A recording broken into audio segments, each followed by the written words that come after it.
Welcome out to another episode of It's All Been Tricked Before. This time, Liaisons. Yes, we're staying French, just like last week. Liaisons on It's All Been Tricked Before. Hey, which is perfect for Thanksgiving. And while we're doing connections, become part of the family. Follow us on Facebook. It's All Been Tricked Before. It's spelled and shows up just like it sounds. It's All Been Tricked Before. Come out there.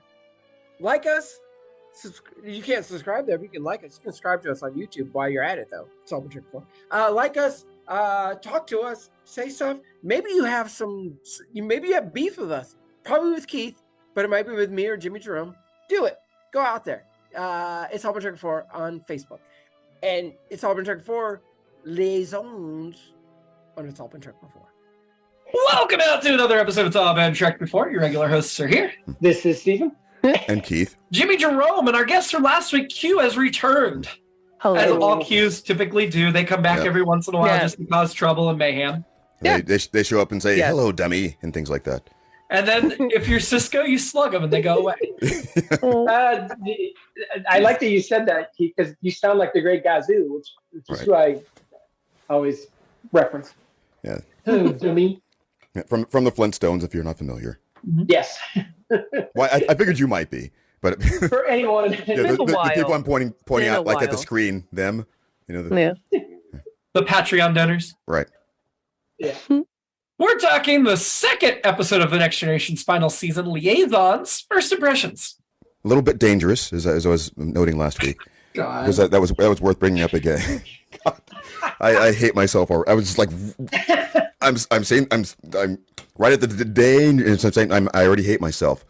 I'd be disappointed if you didn't do it at this point. It was there. I was talking with Q about the bit that we're usually doing at the beginning of seasons, because this is the first and second episode. And it's going to be easier to rank these things. And yes, it did. I think we agree this seems a little bit better than the one we just watched.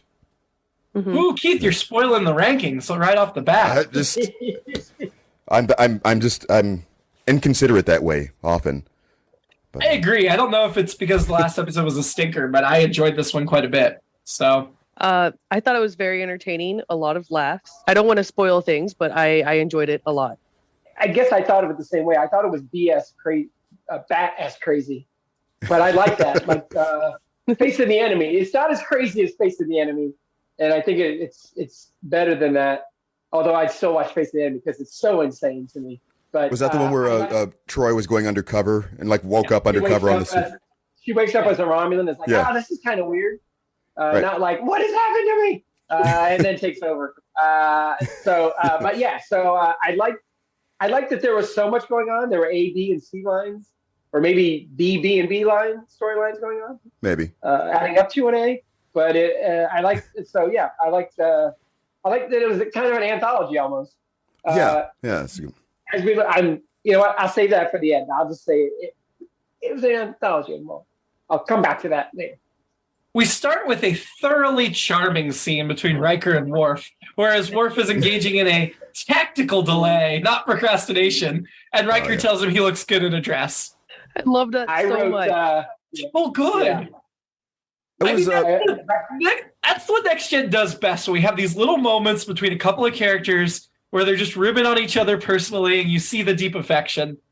Perfection. And I like when Worf called it a dress, Riker talked about how that was very just old thinking, and just very good. Yeah, it was something like outdated and sexist or something like that. Yeah. One of the things I love about Star Trek. Yes, and then he turns it. And, whatever, ball line. I wrote. Yeah, you look really good in a dress. Yeah. I mean, he does. Right there. I want to see Riker in the dress. I think he's got the legs to pull it off. So I was a little distracted at the beginning of that, because it felt like Riker was too far up to the that I'm angry and I'm yelling at you kind of thing. What are you doing? How dare you? And I was like, is this? Well, it seemed almost earnest. But I thought he was already smirking though, but maybe not. Yeah, I didn't take it as ribbing. I didn't take it as serious. I didn't catch it. I guess I didn't catch the smirk. It seemed like he was really just yelling right here, and I was like, okay, well.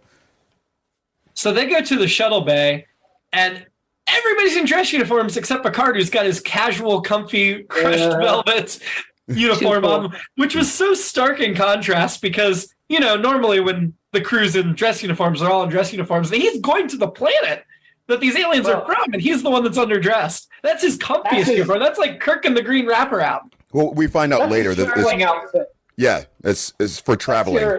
He'll change clothes before he gets off the shuttle, right? Yeah, he's getting on the plane at 6 a.m. He just wants to be comfortable. There was a great bit that we're going to get to eventually about that. I love this little turn gag. It was almost like crap. I think we like episodes like seasons ago where it was maybe Crusher or somebody else that was traveling with him, Wesley, and just that kind of like trying to make conversation but not really wanting to, and the long journey and everything. Yeah. Well, yeah. Doesn't he? Well, we're jumping ahead, but does he? Does the guy say it's going to take 78 hours? Yeah, like 17 like or 78, something like that. I thought it was 78 something. Even even if it's 17, that's just like, oh my god. They're gone for a week. That's a long road trip with somebody you don't know who clearly didn't even bring snacks. Yep.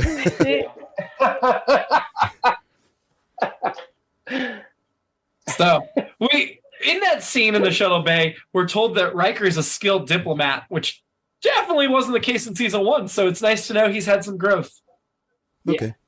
I mean, he got put in diplomatic situations as far back as season 1. Like in the pilot, he had to deal with the head of Farpoint Station, and I think that was like an ambassadorial challenge. But I feel like at that point, he was just starting his diplomatic career. And we always see Picard as the diplomat, but I think Riker's probably learned a lot from him by now. And the Justice Planet. My favorite. By the way, whoever had 17 hours, you were correct. 17 hours, 32 minutes, which is still too long to spend with Bobal. Yeah. Which I Bobal, played by, because we got a few of these, so let's what about Bobal is played by Eric Pierpoint, best known for Liar Liar, The World's Fastest Indian, Holes, and the television show Alien Nation. And of course, his career in prostitution. It's just a mindless callback that will not make sense to anyone. Terrible. He is still active. He has a couple of 2022 credits, so still around. Last reoccurring role looks like was Heart of Dixie in the CW about 10 years ago, but he's still got a few passes. I don't see a Seinfeld credit though, Steven, so I think we are officially past that era. We are really moving out of it, yeah. What year would what year would this have been? 93. He does, however, have other Trek credits. He'll be in 5 episodes of Star Trek Enterprise as a 4-episode character in the final season, and then just a one-off in the first season. So that's where he'll next. And he's did an episode of Star Trek Voyager, and an episode of Deep Space Nine, all different characters. Yeah. So they reused him a lot. Yes, Picard leaves with him. He says good luck to Worf, which is just wonderful moment. I love how Worf is trying so hard to be. Does it make sense for the purposes of this review to do each of the 3 plot lines separately rather than skipping back and forth chronologically? Maybe after the jump off. Mm-hmm. Yeah. Let's stay on Picard's storyline first then. Yeah. I enjoy exposition diplomacy, which I feel like there's a lot on all of Star Trek, and I guess any TV show, but at the end it's like, well, we're meeting these people for the first time. Blah, blah, blah. Yeah, I know. That's what I'm here. I know exactly who we're meeting. I studied up. I know what we're doing, but obviously we don't know that. And then the other thing that we also know from every episode of Star Trek is diplomats are the worst. There's Sarek, Picard, everyone else sucks. That's it. I mean, I like Ambassador Nixon. No, I'm just kidding. Okay. So that's a Universe Journey reference. I just mentioned that to Q not too long ago. So slow. Spock was an ambassador too. That's true. That's true. So and Kirk was an ambassador with his fists. I thought Kirk was an admiral. Admiral. Yeah. So Picard's shuttle has to put down before it can reach its destination. And my first thought when he wakes up is he in the movie Misery? Is this just a remake of Stephen King's Misery? We got there. No, no. I was. It took me a bit. Once we were in the hangar, there were little clues happening. I was like, I didn't want to believe it at first. Oh, that was my first thought. My very first thought was this is Misery. Yeah, we were watching that. I referenced it a couple times. Like, wait a minute, nope. This is exactly what they're doing. I've still never seen Misery. I need to. I've read the book. It's good. Maybe a special episode. Q hasn't seen it either. I just love watched Kathy it Bates. a little while, not too long ago. I got there later than all you guys because I started with all our yesterdays. If you remember when Spock and they got shoved back into the librarian Atos, Mr. Atos, back in time, and then there's Spock's with Mary Hartley, and then in that one, if you remember, there is that thing where she's like she doesn't want him to leave. She wants him to be trapped there because she's been alone.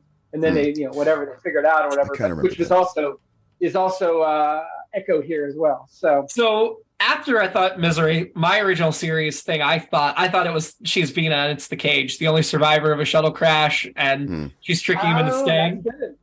Yeah, that's good. We're talking, of course, about Anna, played by Barbara Williams, who looks a lot like Natasha McLeod, I think, but she's best known for White House Down, the television show Flash Forward, where she played the vice president for 2 episodes, Breach of Faith, A Family of Cops 2, and Justice on Wheels, the Diana Kilbury story TV movie. So other than, mostly TV movies is what she does. Yeah, I feel bad. Well, I feel bad now because I clearly got here a lot later than you guys. Something was missed. I thought the first scene, I was like, oh, this is a nice quiet scene. This is kind of cool. And then I was like, oh, this is getting kind of sad. It reminded me of the Radiohead song "True Love Waits" when she's just like, I'll do whatever you want, just don't leave, just don't leave. And it's like, no pressure though. When she came back, when she came back with the device and it was damaged, it was very obvious at that point. I think I can't remember. So I think we need to back up a bit. So Jimmy, at what point did you think it was a Misery situation? What had happened? When he woke up. Immediately when he woke up. Immediately. He woke up, he was laying down, there was a device on his ribs, and she looked creepy. And I said, this is Misery. And then she told him not to move, and I said, oh, it's definitely Misery. Wow. It took me longer to get there. It took me not even 1 second. That was my very first thought. A little bit of that was happening. The crew member, or the other guy in the shuttle was dead. That's what she said. Yeah. She said that, and that was another big clue right away. And then the other thing right away, was she said, how long have I been? Whatever. They're trying to figure out how long she's been here. And Picard said 7 years, and she's like, oh, it feels more like 1. And I was like, oh no, she's gone. She's so far gone. Yeah. My first clue was how quickly she said she loves him. Oh yeah. I was like, no. That was a while. Yeah, I was before that. I'm pretty sure it's something about the pattern of it, but I think when she had already sabotaged the device, and then that was definitely phasered, and she locked him into the room when she left. Yes. Yeah.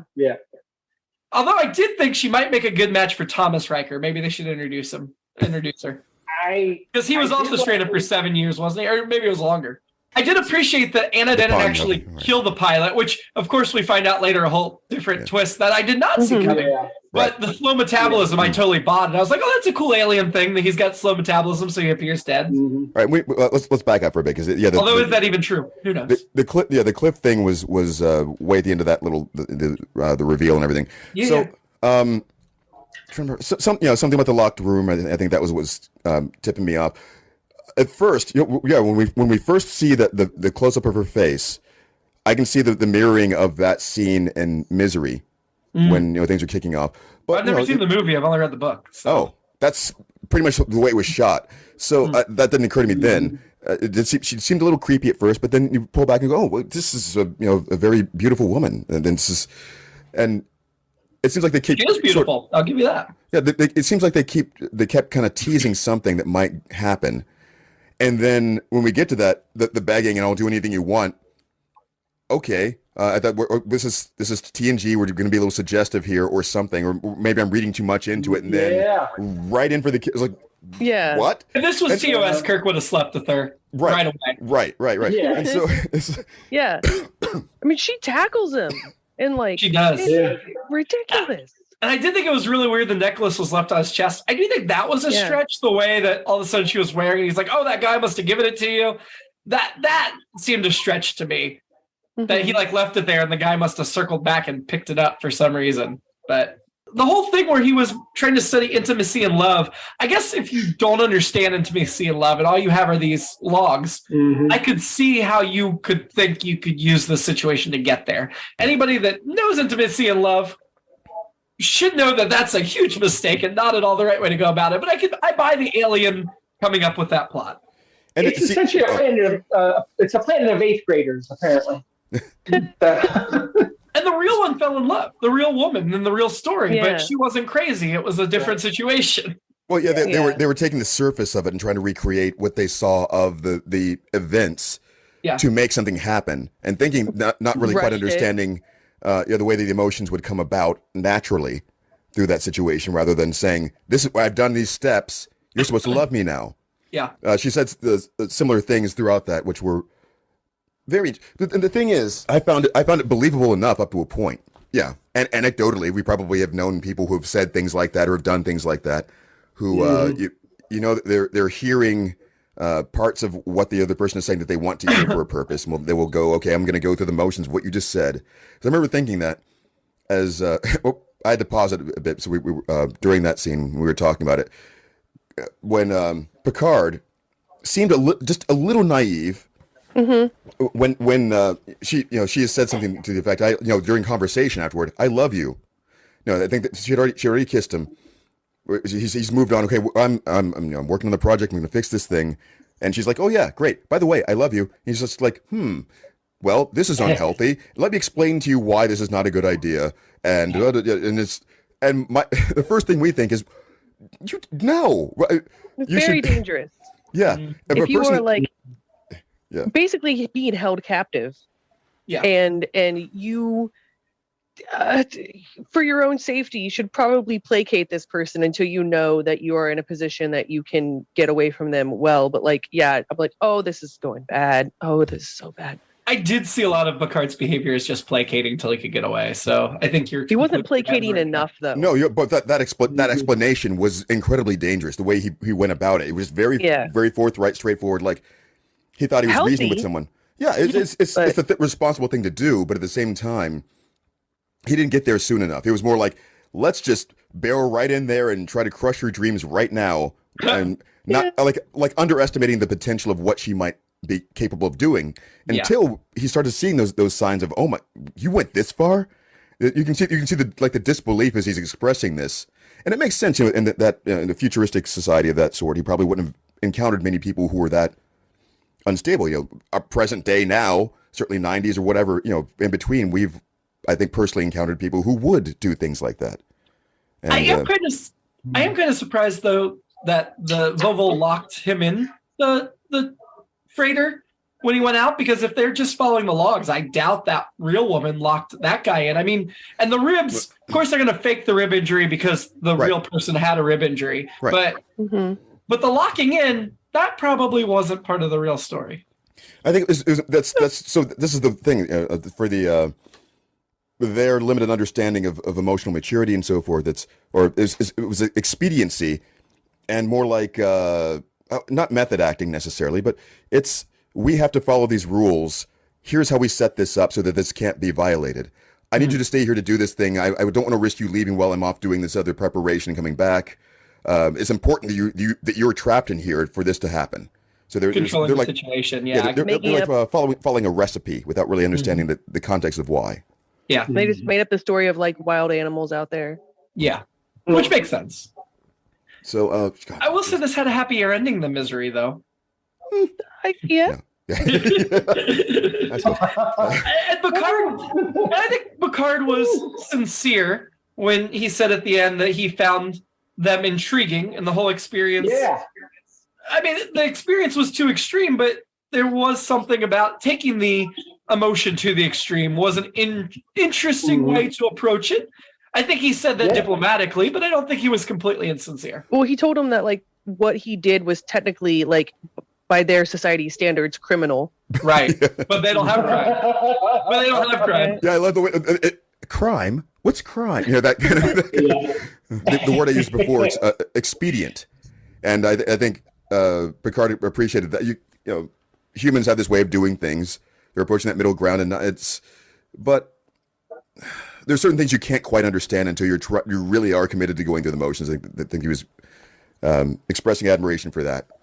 Yeah. And they committed because they didn't really understand that it was wrong not to commit fully. This is an experiment. How else would you do it? Yeah, the naivete about those kinds of problems that people might experience, and the calling of the bluff and everything. It just.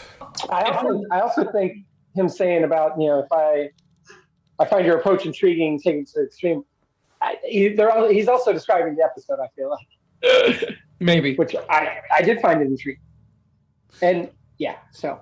Well, since we're at the end of this segment, or that of the Picard section, yeah, right. There was something I thought about at the time that I didn't actually say out loud. But what was the end game as far as?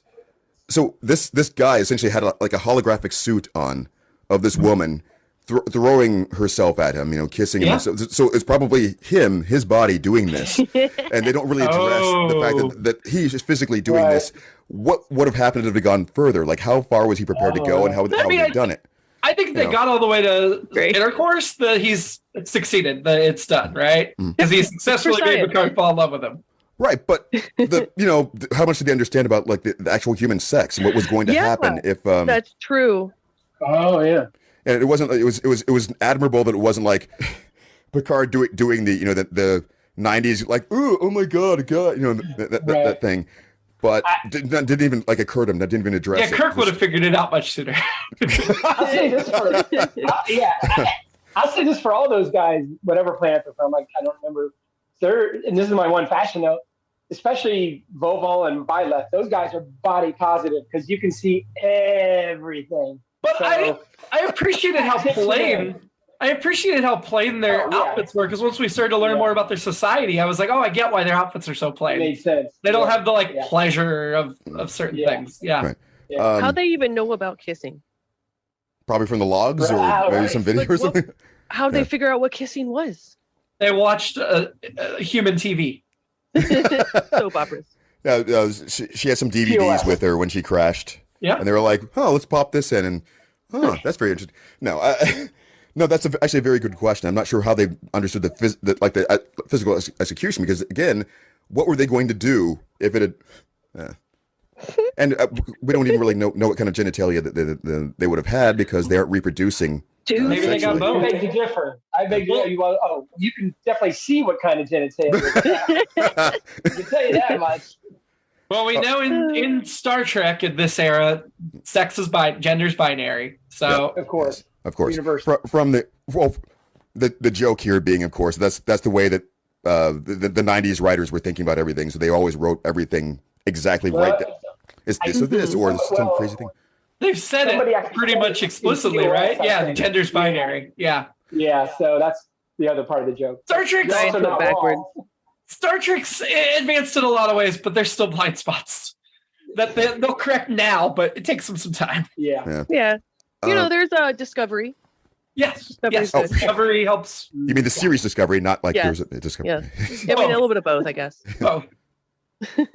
Let's do Troy next. She was assigned to Loquel, who was played by Paul Eating? Don't know how to pronounce it. I never do.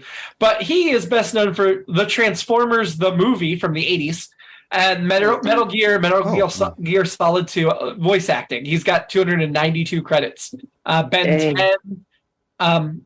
He played Max Tennyson in Ben 10. Wow. I love that guy's voice.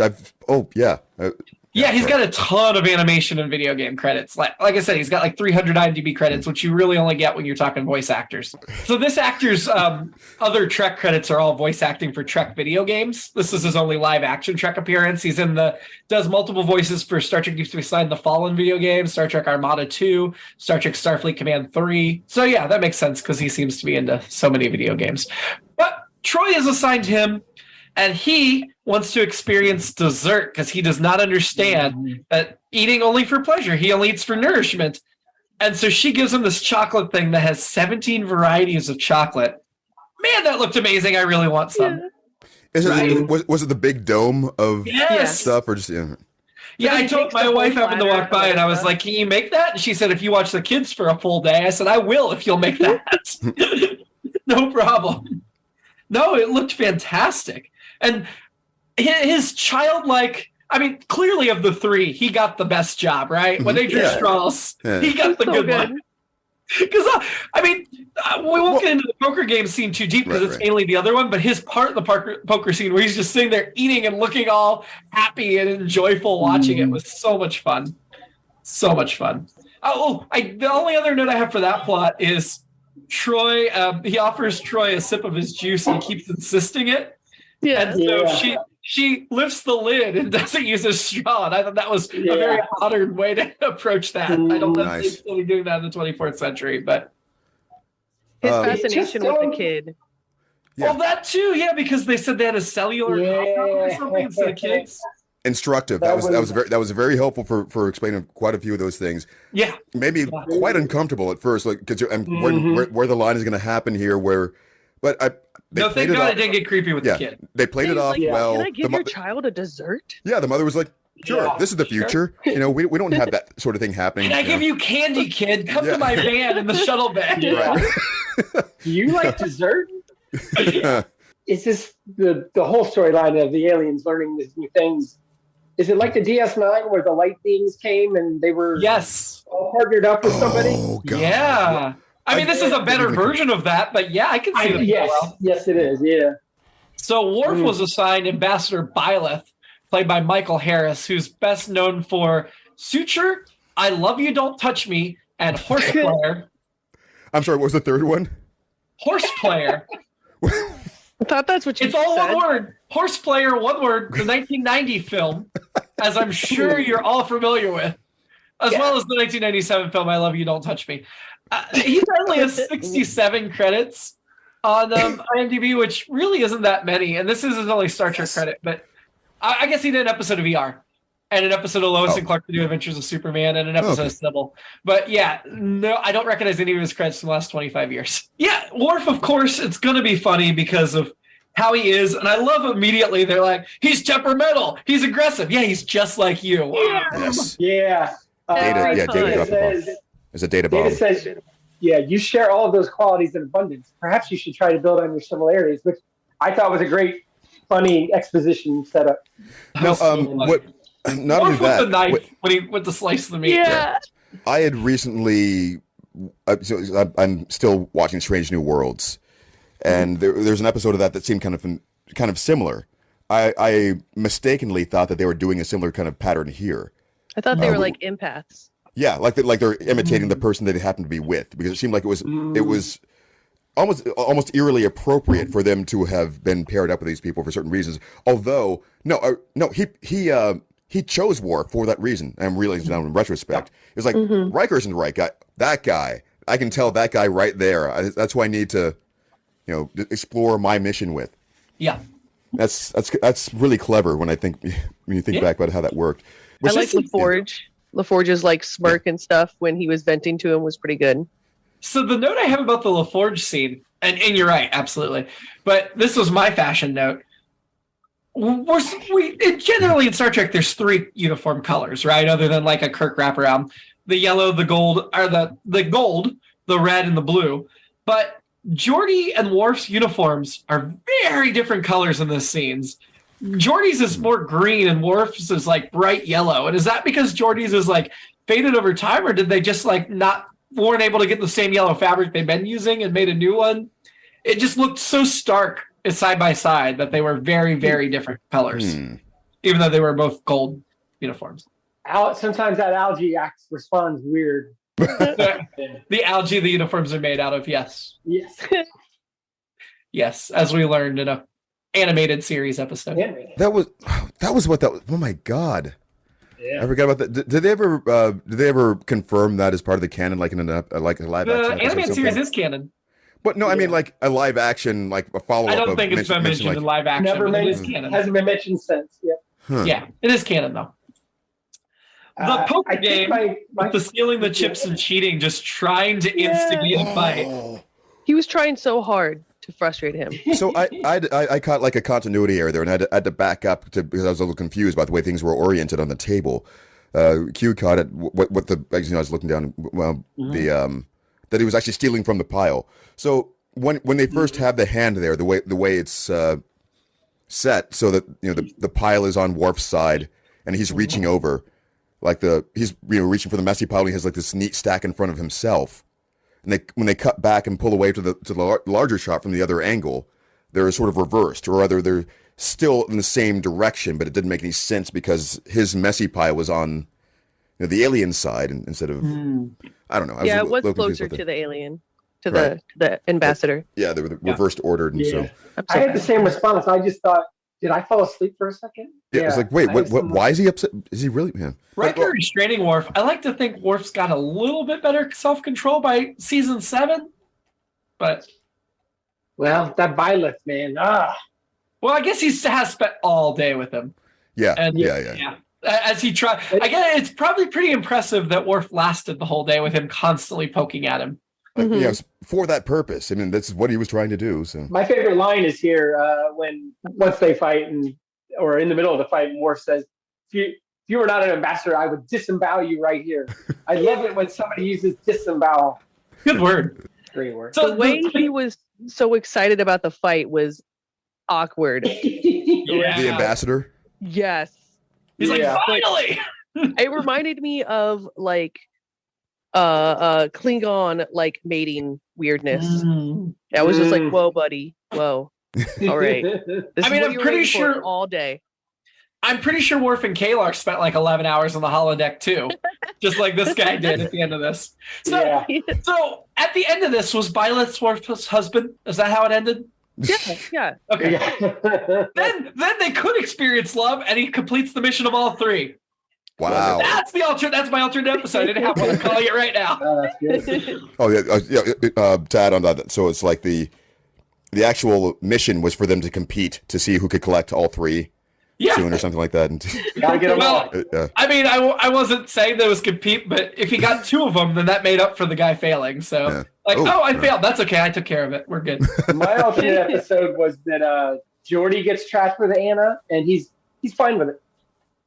Oh man. He's the one being the creeper, right? He's the one. They switch roles. If it was Geordi, they're both outdoing each other, and then I don't want to see that episode. Bobo finally is like, I can't. You win. I'm Bobo. You don't want to see that episode, Steven. That's awful. Actually, Bobo goes and jumps. Bobo jumps. You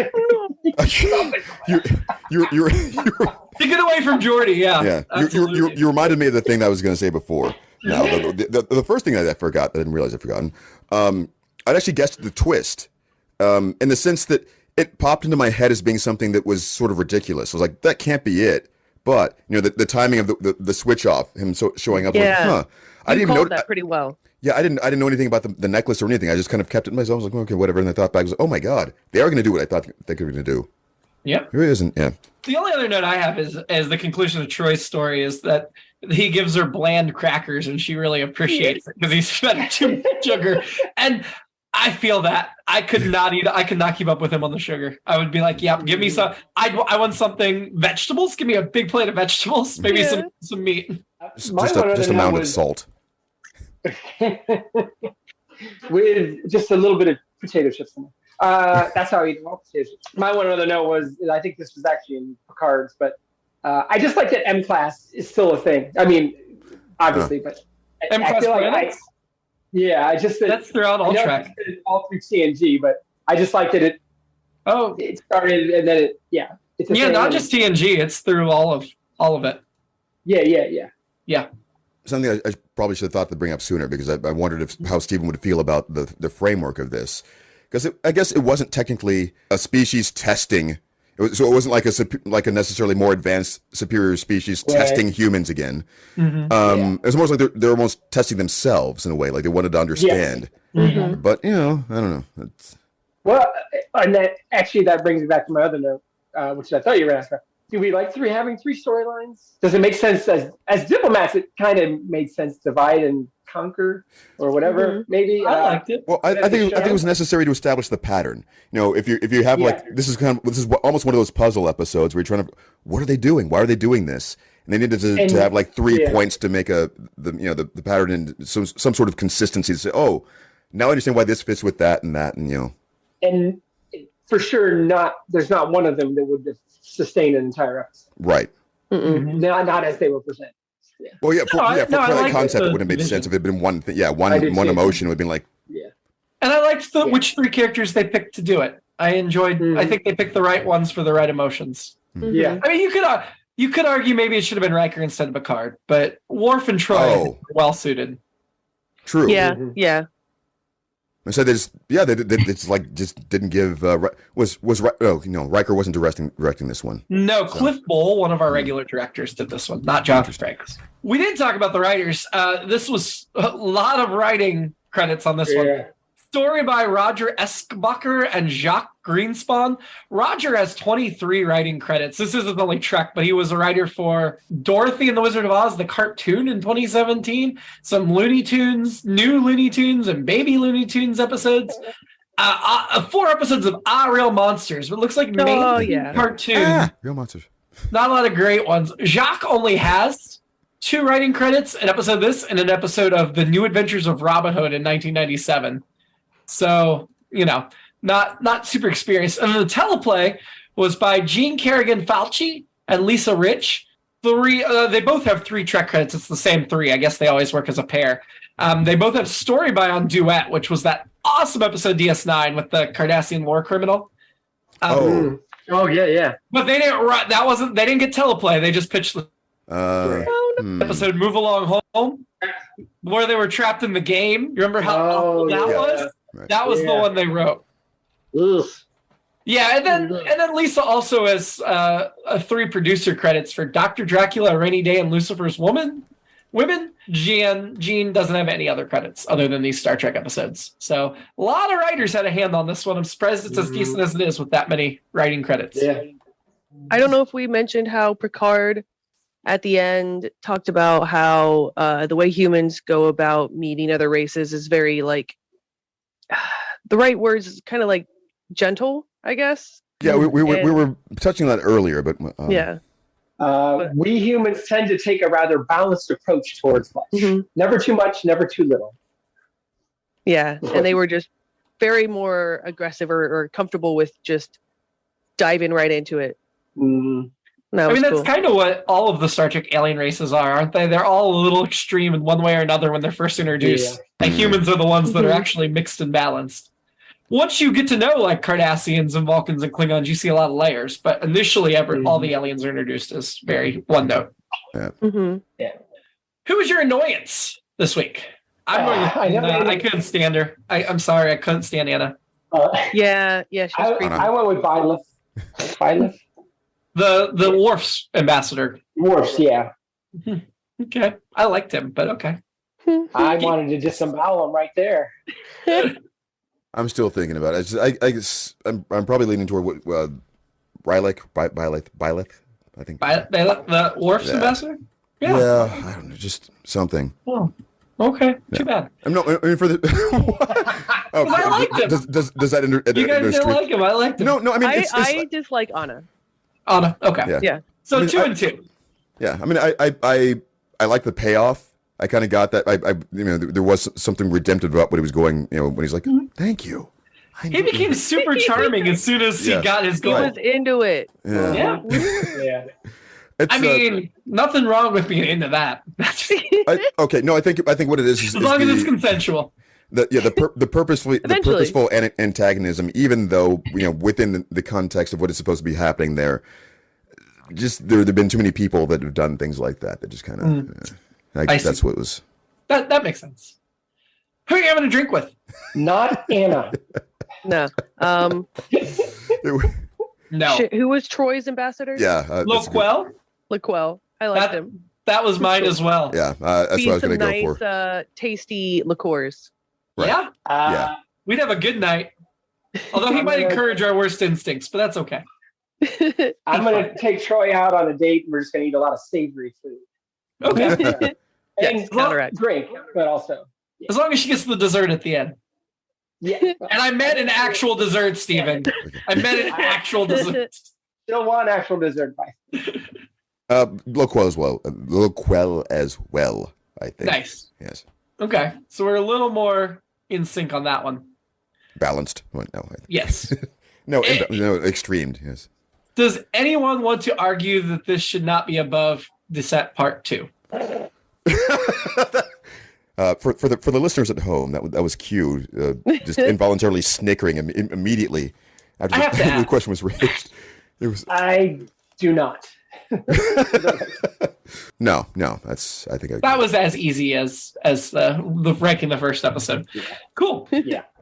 Next week, Deep Space Nine starts its second season with The Homecoming. Word that a previously thought dead Bajoran resistance legend is still alive sends Kira and Chief O'Brien to Cardassia 4 to rescue him.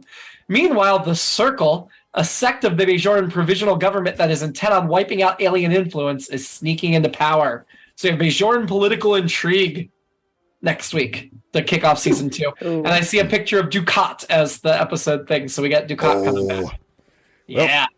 that might have been a nice surprise, but whatever. It's the main IMDb. I won't tell you who else is coming back. I'm looking at the list. You're welcome. It's no, but it's as we usually find out, those synopses are way too. They may be.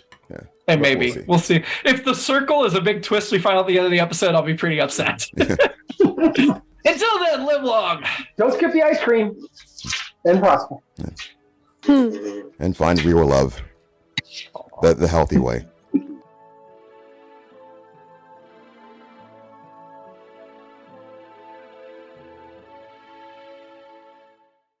It's All Been Done presents Who's got the time?